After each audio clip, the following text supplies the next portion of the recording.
The dust of the Kandahar basin tasted of iron and grit, a fine red powder that coated everything, including the inside of Dr. Eris Thorne's mouth.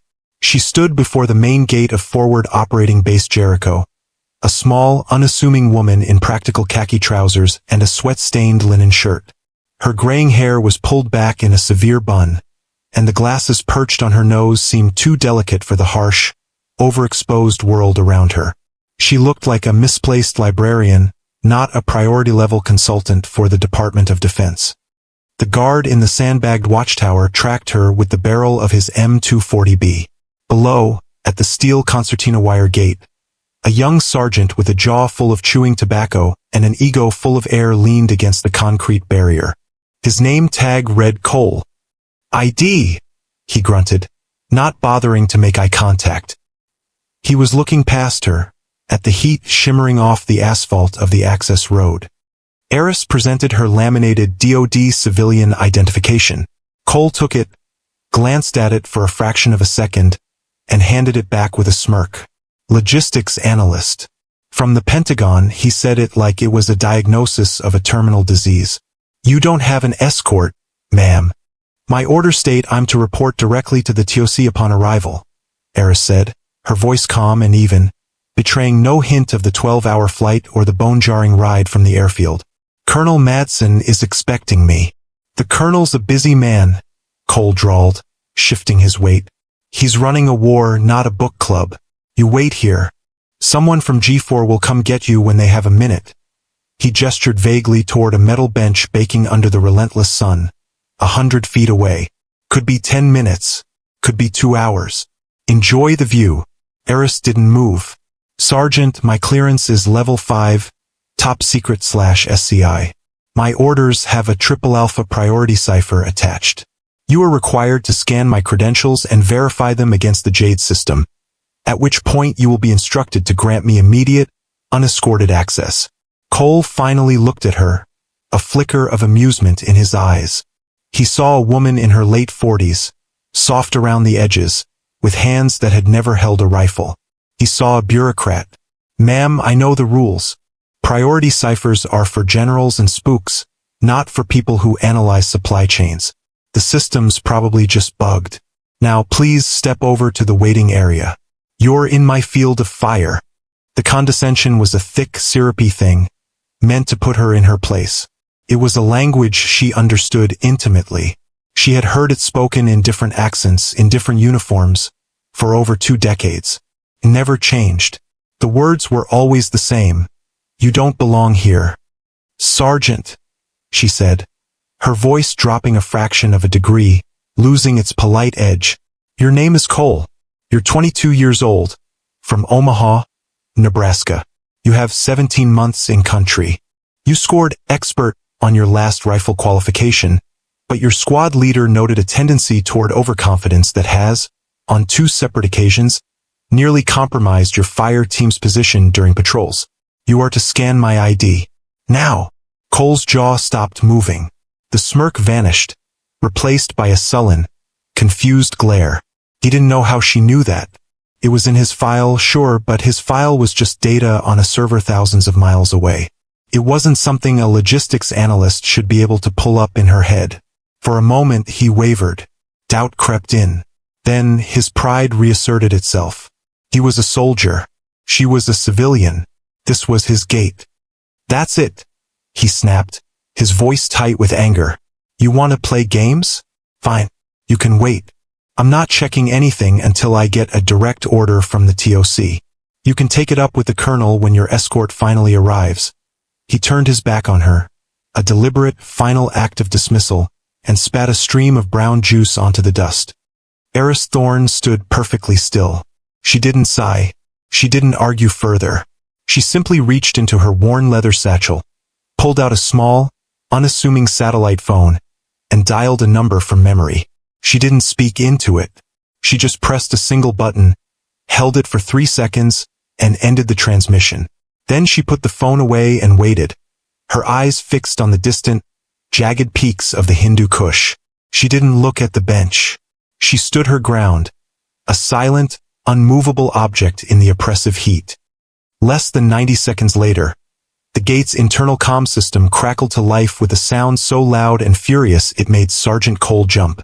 Gate 1, this is Colonel Madsen. What in the goddamn hell is going on out there? I just got a call from the chairman of the Joint Chiefs himself. He wants to know why I'm detaining a Priority 1 asset. Cole's face went pale under his tan. He fumbled for his radio.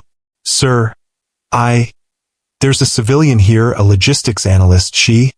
Is her name Dr. Thorne? Madsen's voice was a roar of pure fury. Why yes, sir. Then you open that gate, you render a salute, and you pray to whatever God you believe in that she doesn't file a report on your insubordination. Because if she does, you'll be cleaning latrines in Thule until you retire. Do you understand me, Sergeant? Sir, yes, sir. Cole stammered, scrambling to the keypad. The heavy steel gate began to slide open with a hydraulic hiss. He turned to Eris Thorne, his face a mask of horrified disbelief. He snapped to attention, his salute clumsy and panicked. Eris simply walked past him, her worn boots making no sound on the gravel. She didn't acknowledge him. She didn't look at him. To her, he had already ceased to exist. The Tactical Operations Center of FOB Jericho was a cavern of cold air and low, anxious humming. A dozen operators and analysts sat at tiered consoles, their faces illuminated by the green and blue glow of tactical displays. On the main screen, a satellite map of the province was overlaid with friendly and suspected enemy positions. Colonel Madsen stood in the center of the room, a bulldog of a man with a shaved head and a neck as thick as a tree trunk. He was radiating controlled fury. He turned as Eris entered, his eyes sweeping over her with open disapproval. He saw exactly what Sergeant Cole had seen. A civilian, a woman, an academic, an outsider. Dr. Thorne, he said, his voice clipped and formal. The earlier rage now packed down into a dense core of resentment. Welcome to Jericho. I apologize for the confusion at the gate. The apology was devoid of sincerity. It was handled, Colonel, Eris replied, her gaze already scanning the consoles, absorbing the flow of data, the status of the network, the energy of the room. I'll be frank, Madsen continued, crossing his arms. I read your file. Logistics, predictive analysis, resource allocation. Very impressive, I'm sure. But I have a fully staffed G4 section. My people know this AO. We have a critical operation spinning up in the next 24 hours. Frankly, Doctor, I don't have the time or the resources to babysit a civilian analyst from DC. The message was clear. She was a burden, a distraction. Major Evans, Madsen's XO, stood beside him, his expression a careful neutral. But the Spectre team operators in the corner didn't bother to hide their smirks. They were hard men, bearded and tattooed, their gear worn and customized from years of kicking indoors. They saw her as a creature from another planet. I understand your position, Colonel, Eris said, her tone professional. I'm here to observe and provide support as directed by the Joint Staff. I require a console with access to the SIPRNet and the base's internal sensor grid. Madsen grunted and gestured dismissively to a small, isolated console in the darkest corner of the TOC. It was an auxiliary station mostly used for running diagnostics. There. Stay out of the main comms loop. Feed any observations you might have through Major Evans. He'll decide if they're worth my time. Eris nodded once and walked to the console. It was an older model, its keyboard worn smooth. She sat down, placed her satchel beside her, and powered it on. The operators went back to their work, the brief interruption over. She was already being forgotten, a piece of furniture in the corner. For the next hour, Eris worked in silence. Her fingers moved across the keyboard with a quiet, fluid efficiency. She wasn't just logging in. She was probing the system, mapping its architecture, feeling its rhythms. She found the dead-end subroutines, the ghost data from decommissioned sensors, the sloppy patches a lazy IT tech had installed months ago. She saw the vulnerabilities. The base's network was a fortress, but like any fortress, it had cracks in its walls. Colonel Madsen prided himself on running a tight ship, but his digital security was a mess of layered protocols. Each one added in a hurry, creating unforeseen conflicts and backdoors. She noted them all, her expression unchanging. Major Evans walked over once, a courtesy check-in. "Everything you need, Doctor?" "Yes, thank you, Major," she said without looking up from the screen. "Find any inefficiencies in our supply requisitions?" he asked, a hint of sarcasm in his voice. "I'm still compiling my initial assessment," she replied, her fingers never pausing. He lingered for a moment, watching the lines of code scroll past on her screen. It wasn't logistics data. It looked more like a raw diagnostic feed from the base's perimeter defense grid. He frowned, but before he could ask, Madsen called his name and he moved away. Eris Thorne was left alone again. She pulled up the schematics for the base's power distribution network. Then the schematics for its primary communications array. Then the schematics for the old, decommissioned analog phone lines that snaked beneath the foundations of the base. A relic from a pre-digital age that everyone had forgotten was even there. She traced their paths, committed them to memory, and then closed the files. She was a logistics analyst. She analyzed the flow of resources. And information, she knew, was the most critical resource of all. The smirks and the condescension didn't matter. The system mattered. The mission mattered. The storm was coming, and she was quietly, methodically, building the ark. The first sign of trouble was a flicker. On the main tactical display, the drone feed from a predator circling high above the Tangi Valley blinked out, replaced for a half-second by a screen of digital static. One of the drone operators swore under his breath and tapped at his console. "J-Star 1, we've lost video link with Reaper 7, he announced. "Attempting to re-establish." Colonel Madsen glanced at the screen, his jaw tight. "Report." "Still nothing, sir. It's not responding to commands. It's like it just vanished." Before anyone could process the implication, a second screen went dark. Then a third. A cascade of failures swept through the TOC. Alarms, low and urgent, began to blare. Red warning icons bloomed across every monitor like a digital plague. "What's happening?" Madsen barked, his voice cutting through the rising panic. "Comms status." A young lieutenant, his face beaded with sweat, frantically worked his controls. "Sir, I've lost all satellite uplinks. Primary and secondary channels are down. We're cut off. Switch to terrestrial comms. Get me Spectre team," Madsen ordered. Spectre, his elite recon unit, was out with a high-value convoy, transporting captured enemy guidance systems. They were deep in the Tangi Valley, the most dangerous sector of the AO. "Negative, sir. All channels are jammed. Solid wall of white noise across the spectrum." The lights in the TOC flickered violently, then dimmed to half-strength as the emergency generators kicked in with a deep, shuddering groan. The main tactical map, which had shown a detailed, God's-eye view of the battlefield, dissolved into a pixelated mess, then went completely black. They were blind. They were deaf. The technological superiority that gave them their edge had been severed in an instant. "Perimeter defense," Madsen roared, turning to another operator. "Report." "Sir, the automated turrets are offline. The sensor grid is down. I'm getting phantom readings all along the southern wire. It's a coordinated attack, sir. It's cyber-physical." The room was a maelstrom of shouted reports and frantic, useless keystrokes. Men trained to dominate any battle space were reduced to fumbling in the dark, their multi-million-dollar systems rendered inert. Madsen's face was a grim mask of fury and helplessness. He was a commander who had lost his ability to command. Then, a single, fragmented transmission punched through the static for a brief moment. The voice was strained, punctuated by the crack of gunfire. "Pectre 1 Ambu, Tangi Pass, heavy contact, RPGs. We are ed down Videti." The transmission died, swallowed again by the static. The silence that followed was more terrifying than the alarms. Spectre team was trapped.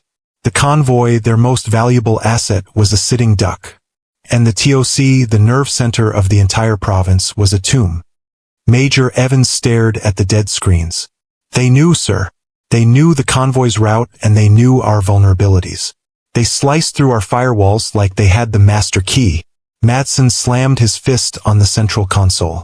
The gesture was one of pure, impotent rage. Get it back online. Get me my team. But his operators could do nothing. Every attempt to reboot the system, every diagnostic they ran, led to a locked-out screen.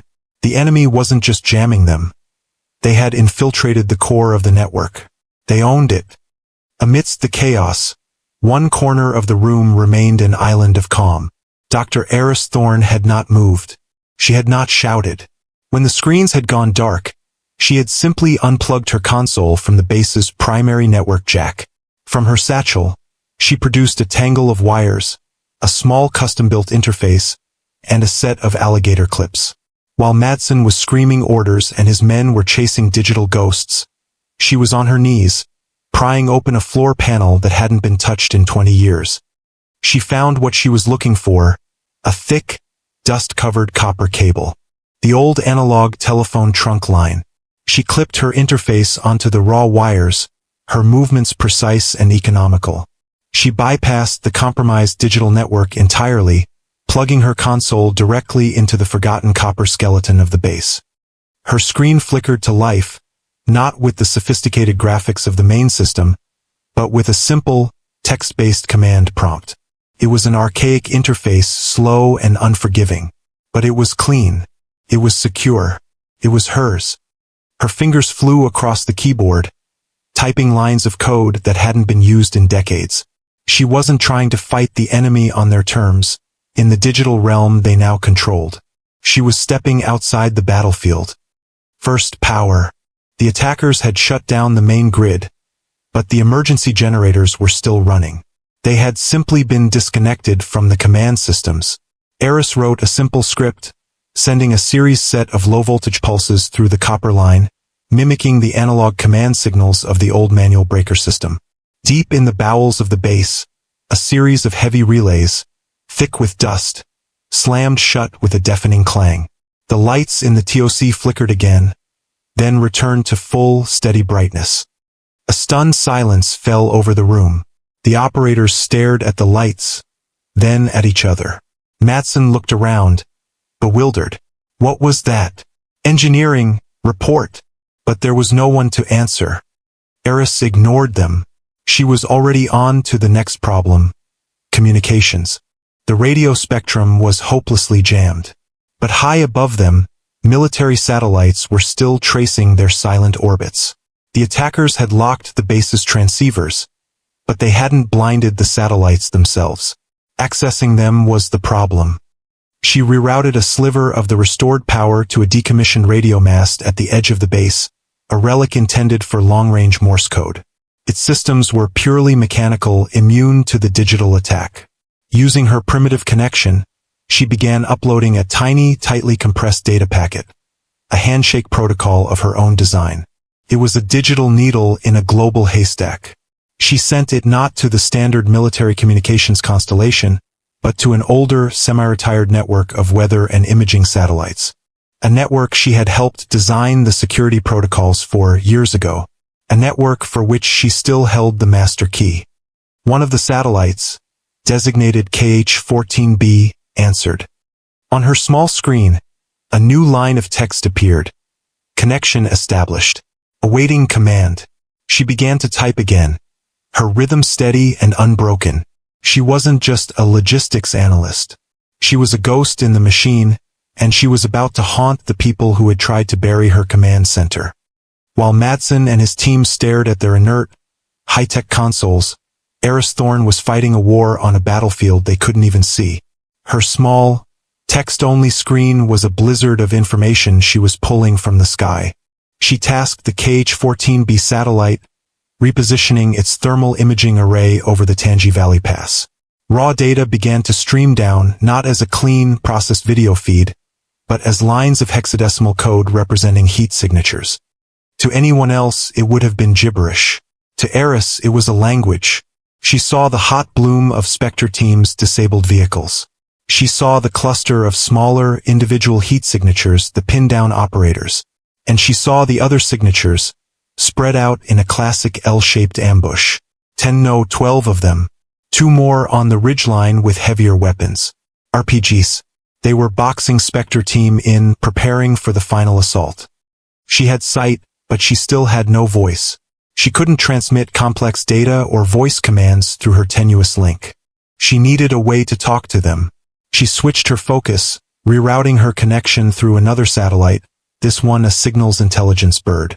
She began scanning the jammed radio spectrum, not looking for a way through the wall of noise, but for a hole in it. The enemy's jamming was powerful, but it wasn't perfect. It was a brute force attack, flooding the airwaves with garbage. Like any flood, it had eddies and currents. She found one. A narrow, fluctuating frequency band, just fractions of a kilohertz wide, that was intermittently clear. It was too unstable for voice, but it was enough for data. She wrote a microburst transmission protocol, a digital version of Morse code. Short, sharp packets of information, timed to hit the frequency during its fleeting clear moments. It was slow, painstaking work. Back in the TOC, Major Evans had managed to get a single laptop working on a closed-circuit internal network. It was useless for communicating with the outside, but it allowed him to see internal system logs. He saw a massive power surge from the emergency generators, rerouted through an obsolete junction box. He saw a massive data draw from the decommissioned comms mast. He followed the digital breadcrumbs, and they all led to one place. The small, forgotten console in the corner. He walked over, his boots loud in the tense silence. He stood behind Eris, watching her screen. It was a cascade of incomprehensible text. "Doctor, what are you doing?" Eris didn't look up. Her focus was absolute. Re-establishing command and control, Major. Her fingers tapped out another command. On the dead main screen at the front of the room, a single line of green text suddenly appeared against the black background. "Spectre 1, this is Jericho talk. Do you read? Stand by for data. K." The entire room froze. Every eye snapped to the screen. Madsen took 2 steps forward, his mouth agape. "How?" Eris ignored him. She began transmitting the thermal data, translated into a simple grid overlay. "Spectre 1, acknowledge. Enemy positions follow. Grid ref 34 R-E-V-J. Hostile 1 at your 10 o'clock, 50 meters, behind rock outcrop. Hostile 2 at your 11 o'clock, 70 meters, elevated. 2-man RPG team on ridge, your 2 o'clock, 300 meters. She was painting a picture for them, calling out targets one by one. She was their eyes. A moment later, a new line of text appeared on the screen, this one blinking. "Jericho, this is Spectre 1. Solid copy. Data received. How the hell are you doing this?" K. Madsen stared at Eris, then at the screen, his mind struggling to comprehend. This woman, this quiet analyst he had dismissed as a useless bureaucrat, had single-handedly resurrected his command center from the dead. She had bypassed a sophisticated military-grade cyber attack using what looked like junk parts and forgotten infrastructure. "Who are you?" he demanded, his voice a low growl of disbelief and dawning awe. Eris finished typing a command, directing the satellite to scan for approaching enemy reinforcements. Only then did she finally pause and turn to look at him. Her eyes, magnified slightly by her glasses, were calm and clear. There was no triumph in them, no hint of "I told you so." There was only the quiet focus of a professional at work. "I'm a logistics analyst, Colonel," she said simply. "I analyze the flow of resources. Your most critical resource right now is information. I am restoring the flow." Before Madsen could respond, a new event preempted him. The main communications panel, dormant for the past hour, suddenly blared to life with the piercing shriek of a Priority 1 override signal. This wasn't a call from a local unit. This was a signal that bypassed all standard protocols, coming directly from the highest levels of the global command network. It was the digital equivalent of God picking up the phone. The largest screen in the TOC, which had been stubbornly black, flickered and resolved into a secure video conference window. 5 faces appeared, each framed by the sterile background of a Pentagon briefing room. They were all 4-star generals. In the center was General Vance, the chairman of the Joint Chiefs of Staff, his face a granite mask of grave concern. The entire room snapped to attention, a collective intake of breath. Madsen and Evans stood ramrod straight, their minds reeling. A call from the chairman himself, in the middle of a base-wide crisis, was unheard of. General Vance's eyes scanned the TOC, taking in the scene of controlled chaos. He ignored Colonel Madsen completely. His gaze swept past the other operators and settled on the small, unassuming woman sitting in the corner. His expression softened, just for a fraction of a second, with something that looked like relief. "Oracle, status report," Vance said, his voice booming through the TOC's speakers, crisp and clear. "Is Jericho's Veil protocol active?" The name hung in the air, electric and heavy. Oracle. A wave of shock rippled through the room. The Spectre operators exchanged wide-eyed glances. Major Evans felt a cold dread mix with dawning comprehension. Colonel Madsen felt the floor drop out from beneath him. He knew that name. Everyone at a certain command level knew that name. Oracle was a legend, a ghost story whispered about in secure briefing rooms. Oracle was the call sign of the mysterious architect of the entire global strategic defense network. The interlocking system of satellites, cyber defenses, and communication protocols that the entire U.S. military relied upon. The system was nicknamed the Veil. Oracle was the one who had designed its deepest failsafes, its most secret backdoors, its most elegant and lethal countermeasures. The figure was spoken of in mythical terms, a reclusive genius who had foreseen the future of warfare and built the tools to fight it.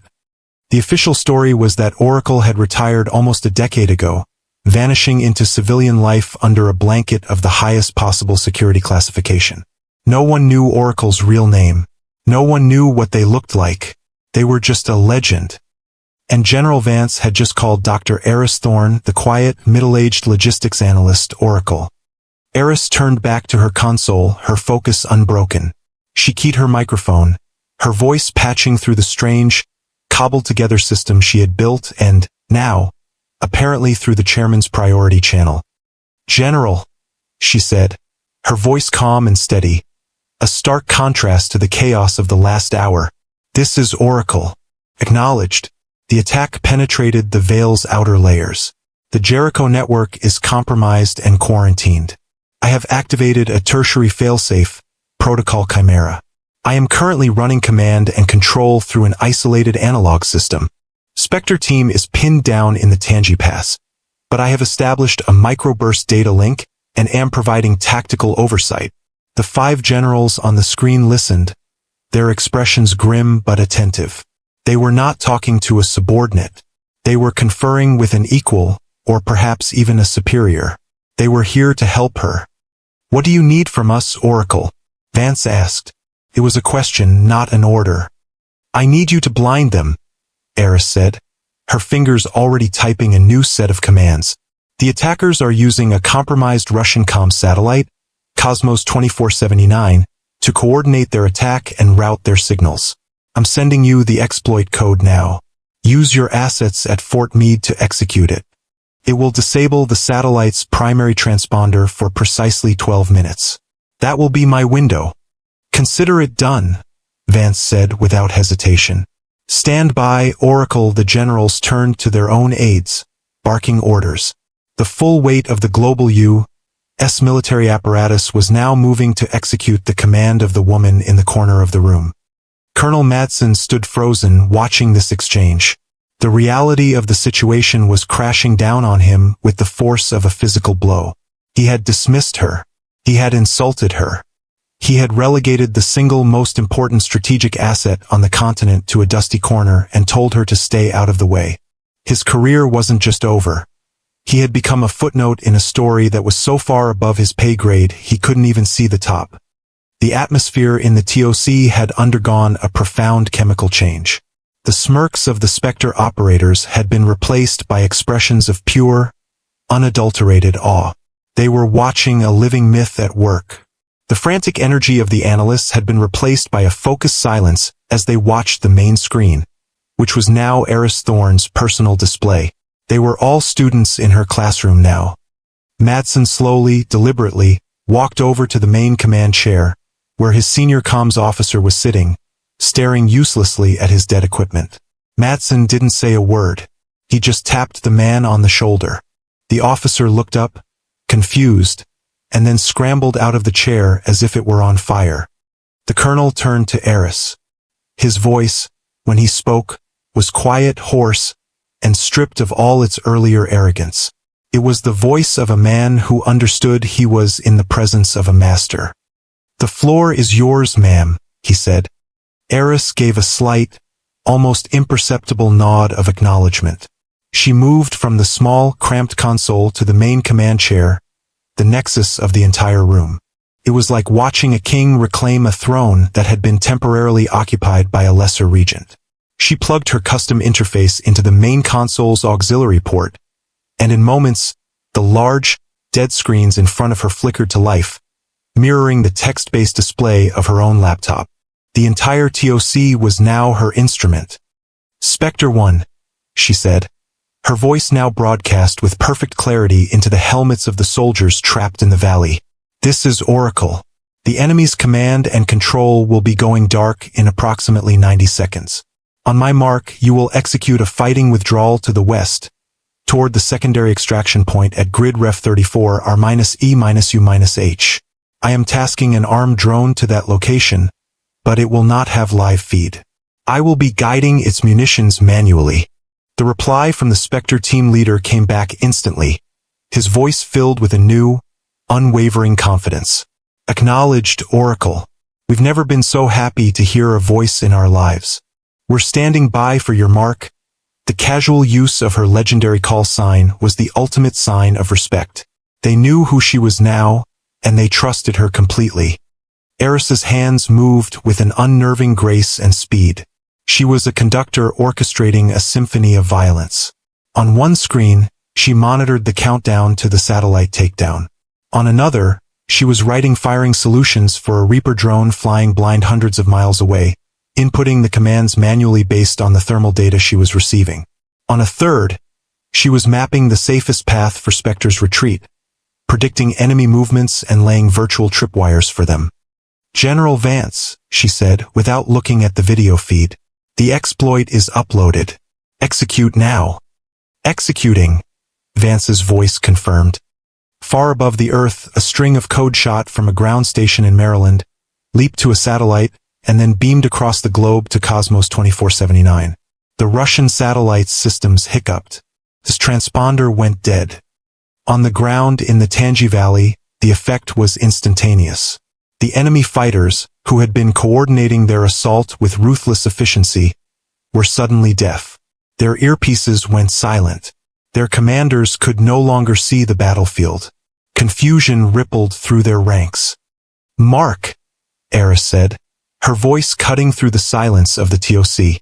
"Spectre, execute. Go now." In the valley, Spectre team erupted into action.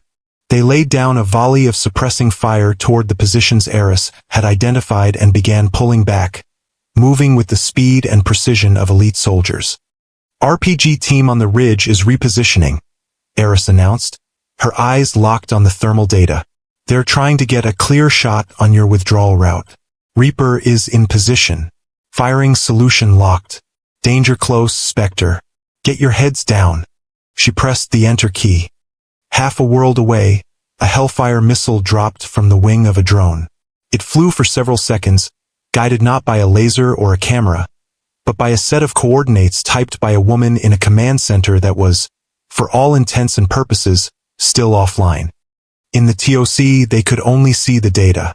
2 bright heat signatures on the ridgeline vanished, replaced by a much larger, expanding bloom of white-hot energy. The voice of Spectre's leader came over the comm, breathless but steady. "Good hit, Oracle. Good hit. Jesus Christ." That was directly on top of them. For the next 12 minutes, Eris Thorn dismantled the ambush with surgical precision. She was a master strategist, a sniper with a satellite, a commander with perfect information. She guided Spectre team through the treacherous terrain, calling out enemy positions before they could fire a shot. She used the Reaper to eliminate threats, her command so fast and accurate it was as if she were controlling it with her mind. The enemy, blinded and disorganized, fell into disarray, picked off one by one, unable to comprehend how their unseen enemy suddenly knew their every move. The 12 minutes ended. The Russian satellite came back online. But it was too late. The battle was over. Spectre 1 to Oracle. The team leader's voice reported, laced with exhaustion and relief. We are at the secondary extraction point. We are secure. All personnel accounted for. The asset is safe. Solid copy, Spectre, Eris replied. Sit tight. A quick reaction force is on its way to you. Standard recovery protocols are now in effect. She turned to Colonel Madsen. Colonel, my work here is done. Your primary systems should be back online within the hour. The enemy has been routed. I suggest you get your QRF in the air. She was handing command back to him. The crisis was over. She began to quietly unplug her equipment. Her part in the drama finished. Madsen simply stared at her, then nodded slowly. He turned and began barking orders, his voice once again that of a commander, but its tone was different now. The arrogance was gone, replaced by a sober, focused authority. He had been humbled, and in that humility he had become a better leader. The sun was beginning to rise, painting the dust-choked sky in shades of bruised purple and soft orange. The long night was over. The command center, which hours before had been a scene of frantic panic, was now quiet. The hum of the fully restored systems was a comforting sound. The operators, exhausted but alive with adrenaline, were methodically logging after-action reports. The 5 generals had signed off, their final words a simple, profound, "Thank you, Oracle." The members of Spectre team, safely back on base, had made a point to walk through the TOC before heading to debrief. They didn't say anything to Eris. They simply stopped near her console, each of the hardened operators meeting her gaze and giving a slow, deliberate nod of respect. It was a gesture more meaningful than any medal. Eris Thorne sat alone at her corner console, the one she had first been assigned. She had declined the offer of the command chair, preferring her own quiet space. She was meticulously cleaning her glasses with a small microfiber cloth, her movements patient and methodical. The chaos, the battle, the revelation, all of it had been processed and filed away. She was back in her own world of quiet observation. She had saved the base. She had saved the convoy. She had saved dozens of lives. She had revealed herself to be one of the most important strategic figures in the modern military. And now she was just a woman cleaning her glasses. Colonel Madsen approached her, moving quietly, as if not to disturb her. He held 2 heavy ceramic mugs. He placed one on the console beside her. It was filled with fresh, black coffee. The steam curled up into the cool air of the TOC.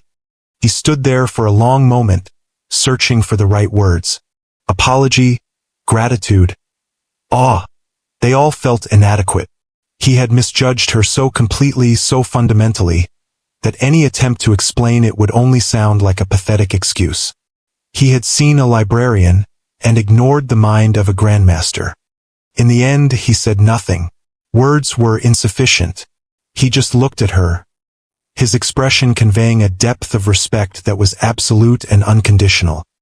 He had been dismissed by his superiors in front of his own men, his command rendered irrelevant, and it had been the most important lesson of his career.